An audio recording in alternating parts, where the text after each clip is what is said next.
שלום, מה המצב? פרק מיוחד ומעניין, ובאנגלית, תכף נכיר לכם את האורח שלנו הבוקר, שתן לנו ככה פרספקטיבה על בכלל מצב השוק עכשיו, איך רואים את זה מבחוץ, איך רואים את זה מבפנים, איך עובדים עם סטארט-אפים ישראלים מאחד הקורפורטס הכי גדולים בעולם. אז בואו ניתן במוזיקה ונכיר את האורח.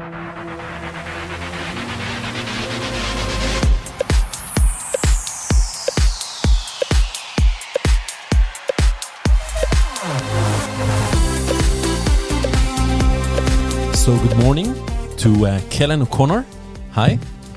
Hi, Aviv. Good morning. Thanks for having me on your show. Yeah, great to have you here. So you are the general manager for startups at AWS. That's Amazon Web Services, right? For Europe, the Middle East, and Africa. That's correct. Okay. And you are former famous media star here and founder of a successful company en route. Yeah. So you did your homework before you got here. So what brings you to Israel? Yeah. I've been to Israel many times. I think it's a really important ecosystem, not just within EMEA, but I think globally for innovation and startups and scale-ups.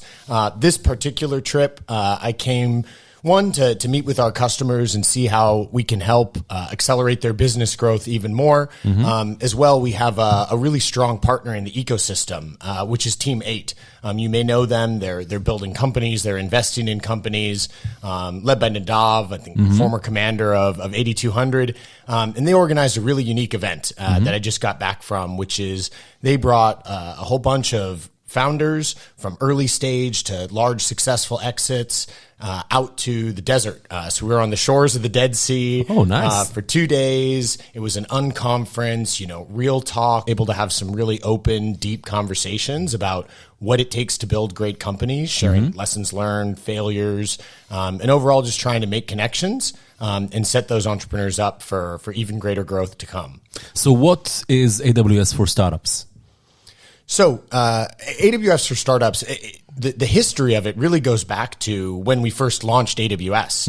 In 2006, our first virtual compute instance in the cloud with EC2, I'm pretty sure probably was a startup who used it. It wasn't exactly enterprises back in the day. So it's really deep in our DNA to work very closely with startups. And we think that what the cloud offers with, scalability, reliability, all of the services, it's really perfect fit to a startup who's on an unpredictable growth journey. Right. They need to be able to kind of scale and Yeah, up they and need to down. resize, downsize. Exactly. And so through that relationship that we've had with startups over the years, we built up a team and programs completely dedicated to their success.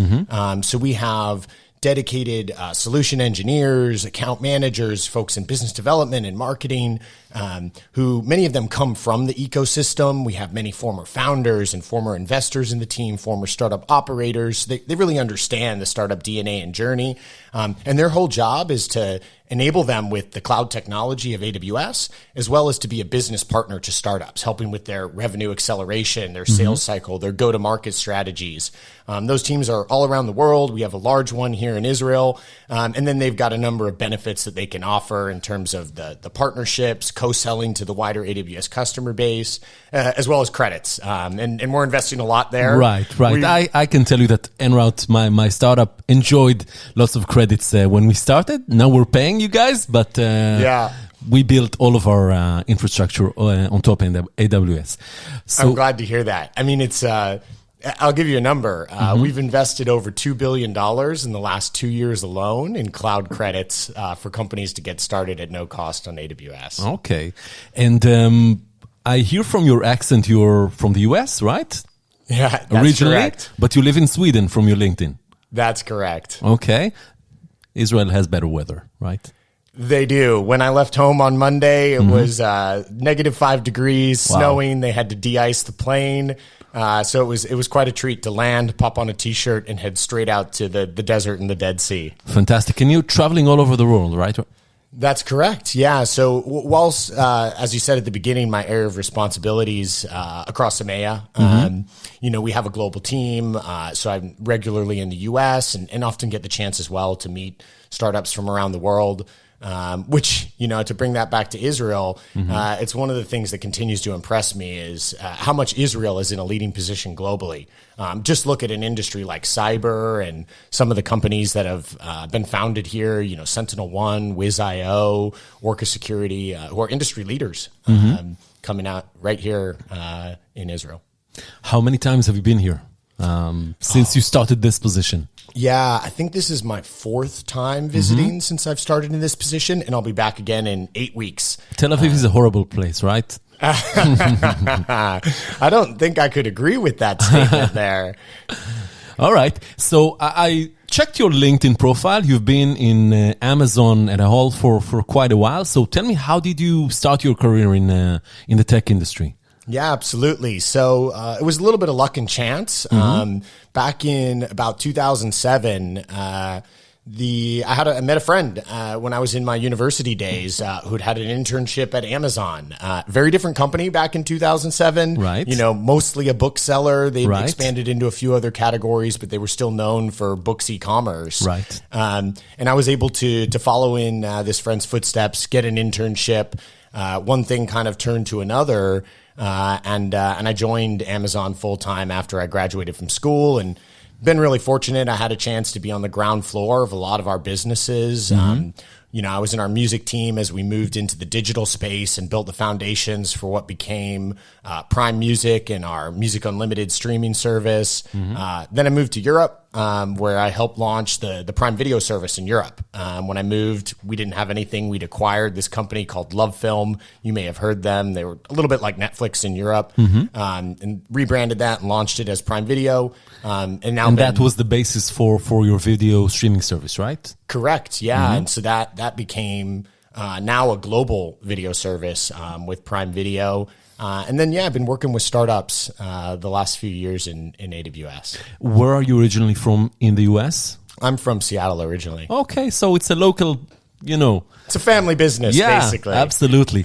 So you have some perspective about Amazon through the years, and I'm listening now on Audible, which is also belongs to Amazon, to the Everything Store, which is the biography about Jeff Bezos, the founder and CEO of Amazon. So tell me, what's your perspective about the evolution of Amazon through the years? Yeah, absolutely. I mean, what I think is remarkable is while some things have changed, obviously the scale of the business, the number of employees, the number of product lines, right? As I highlighted, when I joined, it was 2008 that I actually started my first job. AWS was brand new. Didn't have a whole lot of customers to start. We were seeing phenomenal traction, but it was still very early days. So AWS was an internal project of Amazon, right? And then you offered it to other customers. Yeah, so the origins of AWS, they're really interesting. Basically, around that time, we found it's because each of those development teams was having to rebuild basic foundational services. They were having to define their own storage stack and compute stack. And so we saw the opportunity to centralize some of that and offer compute as a service.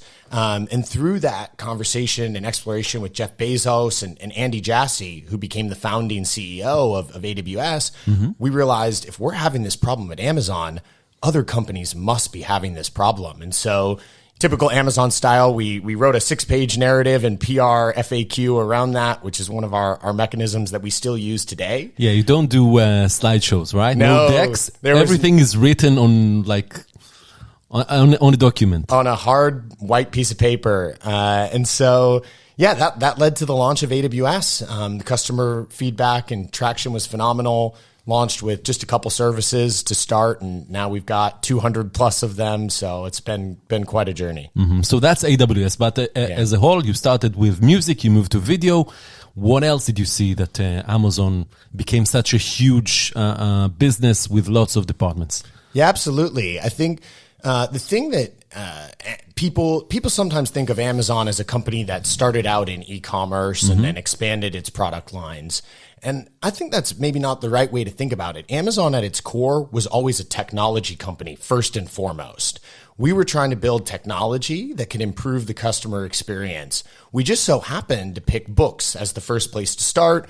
It had some benefits, for a reason. You can store it. Long tail of SKUs, exactly. And so we always intended that to expand to other product lines, which is what we did over time. And I think part of that is the innovative DNA of the company, which you asked about what's changed, what's not. That's something that hasn't changed.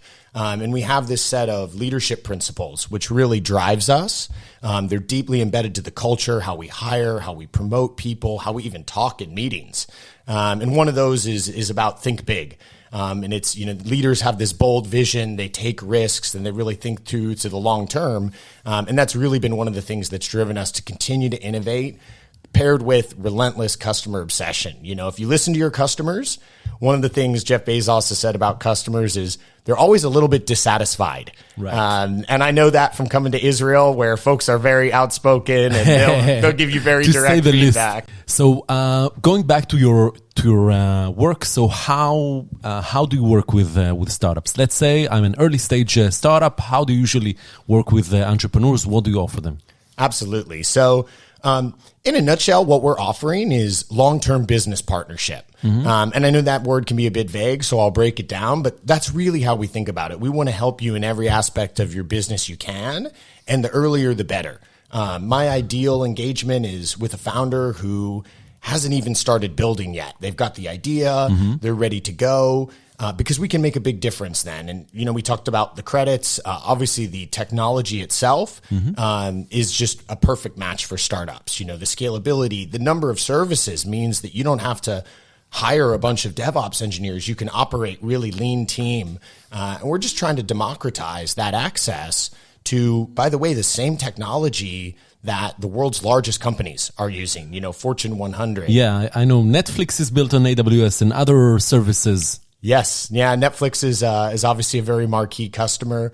And I think, for those reasons I was outlining, a number of the world's largest and most successful technology companies have chosen to build on AWS. I'll give you, a high level, which is PitchBook identifies that there's over 1,000 unicorns in the world globally. Right. Of those, 83% are building on AWS. And if you look at the Cloud 100, 90% are building on AWS. Now, these companies, they could choose to build anywhere. Right. They're the biggest and the best and the most successful. So we're pretty humbled and honored that the vast majority are choosing to build on AWS. And I think it's some of those things that I outlined there. Why do you think that's the reason? Because you were the first to offer that as a big corporate, or any other reason? I think it helps that we were first and we had this vision before anyone else. And there was something of a business miracle that happened after we launched AWS, which is we launched it. The traction was phenomenal. Timing was perfect. Well, yeah, timing was perfect. The iPhone had just launched, the advent of mobile computing, and we faced no like-minded competition. One of the things we say is there's just no compression algorithm for experience. And so some of the things we've learned about operating at scale, how to serve customers, were really valuable early lessons. I think one of the other things that's helped us to help our customers over the years is we heard early on that they don't just want technology from us that's super valuable, it's critical to their business, but they really want a business partner. So maybe I can tell a story about Wiz.io for a second. I think Wiz.io... it's a cybersecurity company, just raised another $300 million US dollars. Their founder is on the news a lot, but let's not talk about that. Tell me.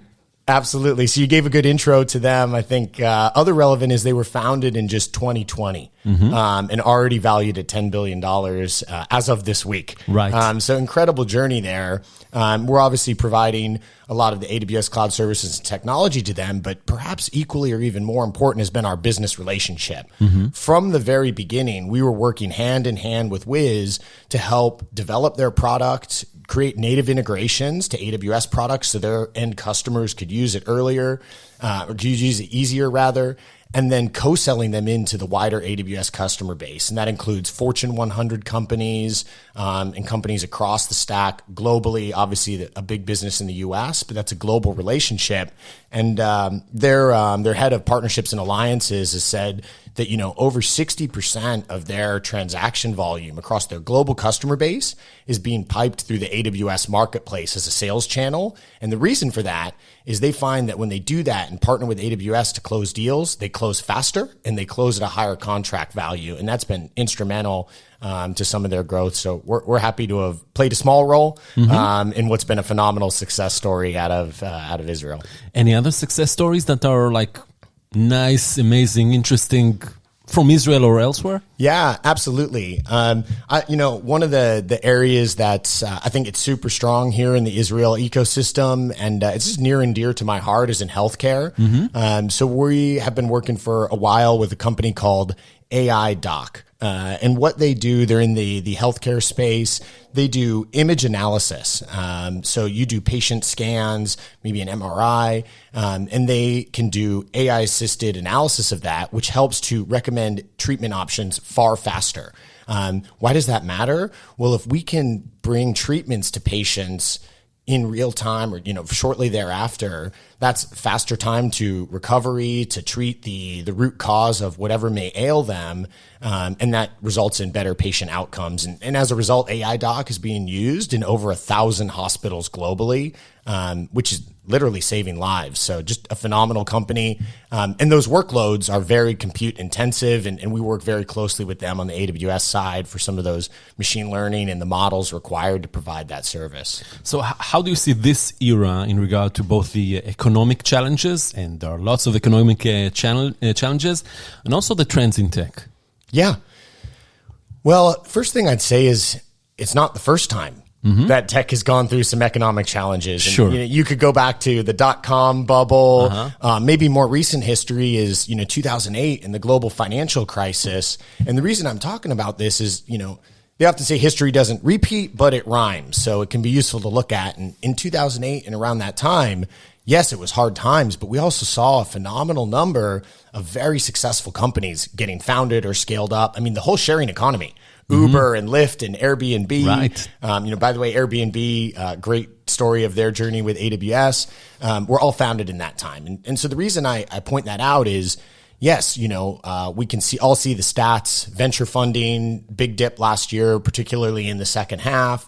But what we see at AWS is there's still some very strong companies being founded and a lot of innovation going on, which maybe takes me into your trends question. So a few things we're seeing right now, I think, one, all over the news these days is what's happening in AI. Sure, generative AI. ChatGPT, etc. Exactly. And, this is a space that we were focused on helping customers in even before, I think, some of the recent media hype. We announced last year that we have a big collaboration with Stability AI, who are the makers. They make the open source project Stable Diffusion, which is responsible for kind of text to image generation and used, by a huge number of people all around the world. More recently here in Europe, we announced a major new partnership and collaboration with Hugging Face.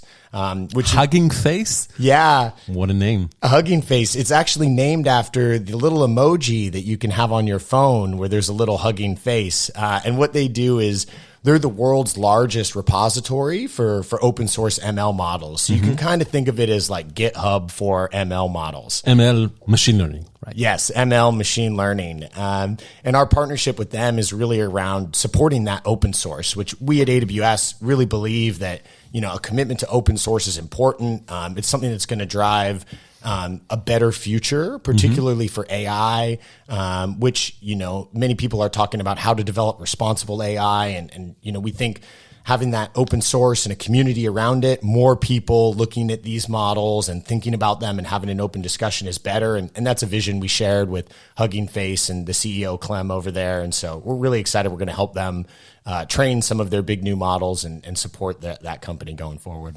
Do you think it's a good era to start a new company?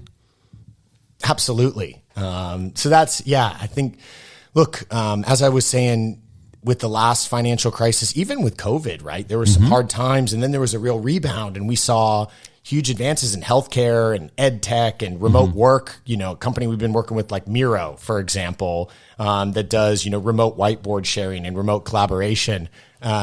Really saw a lot of innovation come out of that time. So I think that will happen again. It does require discipline. You know, everyone's talking about, you know, path to profitability and that thing. And so I think founders got to keep that in mind. But we're here to help as a business partner. And AWS is really engaged with our customer base, helping them to, you know, optimize costs, but also to seek out those pockets of opportunity because the world continues to change and startups are the nimble, you know, innovators that are on that cutting edge, and they're able to take advantage of and exploit those trends far faster than the incumbents. And we still see those same opportunities. If you were a founder, what would you focus on?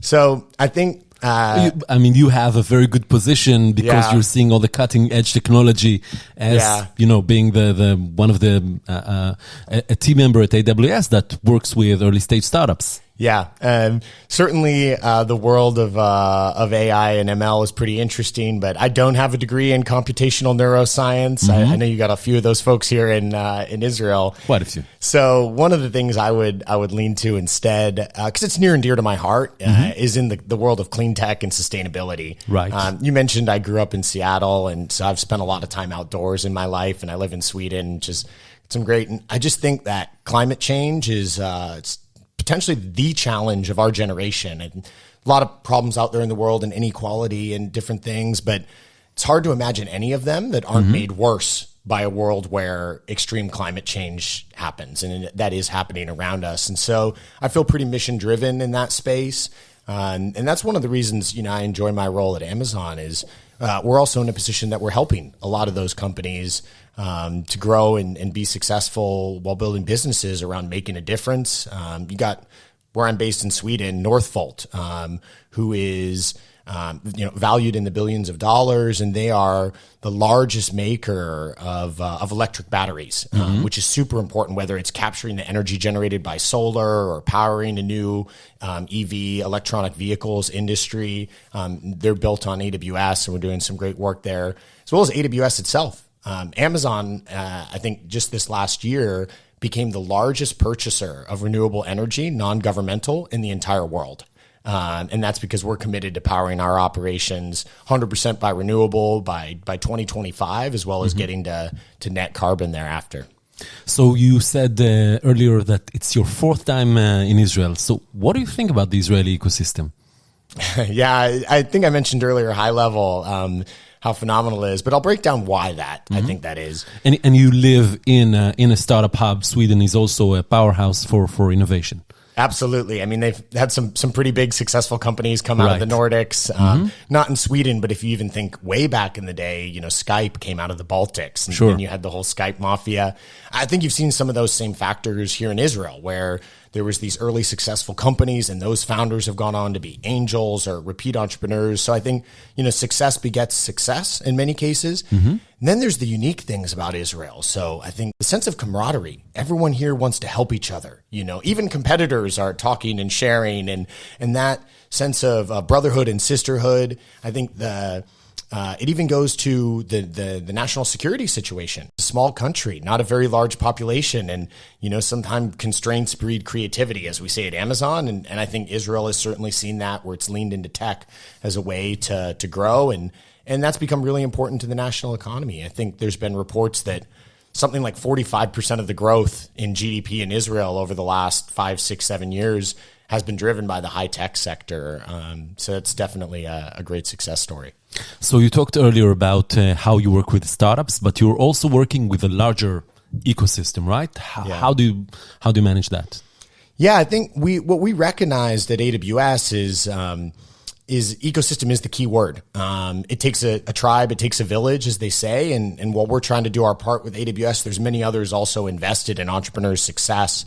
Absolutely, venture capital and investment firms are one of them. And I talked about some of the collaboration we're doing with Team 8 and why I came here for their event they held, the Team 8 Founders Village, the last couple of days. We're also collaborating with Team 8, by the way, on their CISO summits that they hold out in New York and here in Tel Aviv, getting CISOs and folks who think about security all day together with startups to actually help drive the innovation in startups to serve the needs of those large corporates. The CISOs are heading up. There's others like Bessemer, I think is a really big firm here, and we've got a strong collaboration with them.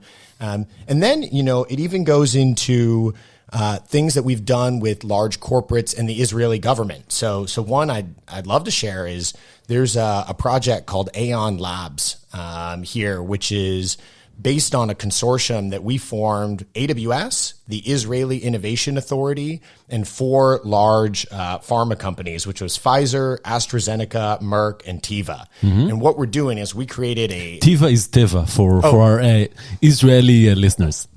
Sorry about that. Good correction. Okay. And so we created a lab here in Israel where we are all together incubating around 4 to 6 machine learning based companies to innovate and bring drugs to market faster, which this is a big problem because today it takes about 10 years to bring a new drug to market. And during that time, like lives are lost or health is impaired.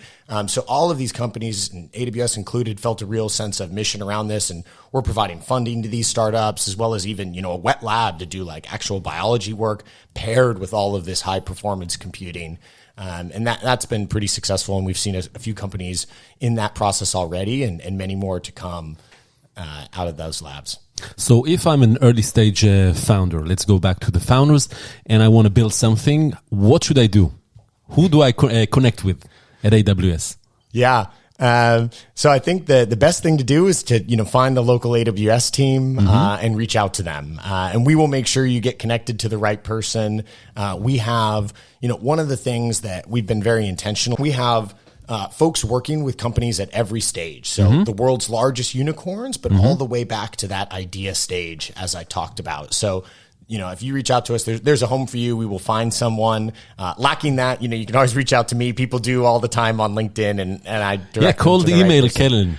Do that. DM him on LinkedIn. Exactly. I might send some of them to you, Aviv. No worries. I'll send them back to you. I like it.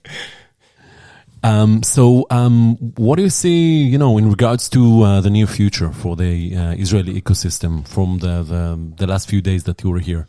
What are the trends? Absolutely. So, look, I think we're going to continue to see phenomenal companies and success come around the cybersecurity industry. Right. I mean, Israel is clear global leader in this space. I don't see anything changing about that. A bunch of the founders I was talking to are building some really innovative new companies in that space. I think you'll also see healthcare as a place that continues to lead. FinTech is absolutely one which remains really strong here. And then, I think it's actually the second most funded vertical in Israel, and we see a lot of strength there is around kind of DevOps and IT tools. We will continue to see some great companies come out of that space. So when are you coming again?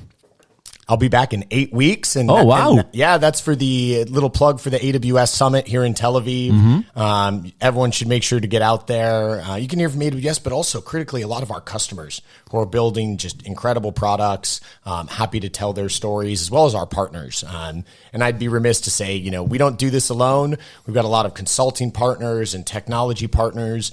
And ambassadors on stage, etc. Yeah.